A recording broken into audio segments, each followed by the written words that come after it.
I love is when we were downtown, Wilson's wig. He had a I don't know if you've seen the B-roll from the downtown, but like his wig is a little different. It was almost like Beth Howland, we used to say. It was a little, I don't know, it was like longer. And so it was like down to here, almost shoulder length.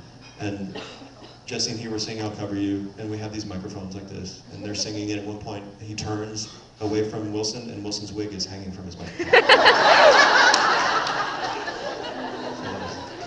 We've got a handful of those are good ones. Up there on the balcony. Do you personally relate to Mark Anyway? Do I personally relate to Mark Anyway? Yes, I do. Well, I talk about it a little bit in the book, but I mean, I feel like we share a passionate commitment to our work and to our friends, and certainly when I was in the show, living through the time of my mother's illness was so much like. I mean, and probably in some ways more intense than what Mark's going through and living through his friend's illness and their passing.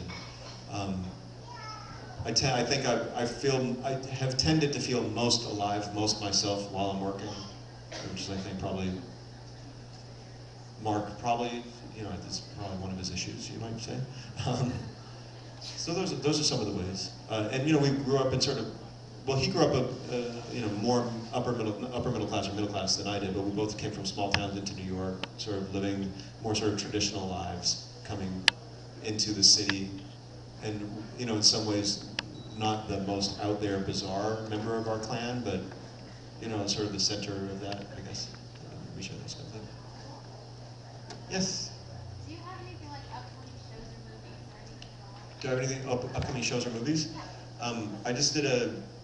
I've done a couple of little low-budget movies since we did Rent that are now starting to play around a little bit. Like one I did with my old friend Andy Dick.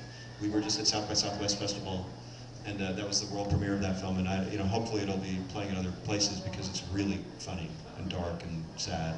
And so I did that. I did a little film called Scaring the Fish that's still in post-production. And my brother Adam, who's a playwright and novelist and screenwriter and director. I'm in his movie right. I don't know if it's here now. Winter Passing. I don't know if it opened here, but I have a little scene in that, and then in his new film, I'm going to have a scene in that as well called Blackbird. But that'll be a while before it comes out. And I'm doing a workshop of a new show next month in New York. But I don't know if it's open for the public yet. But developmental things. So that's all I know for now. So if there's any producers out there,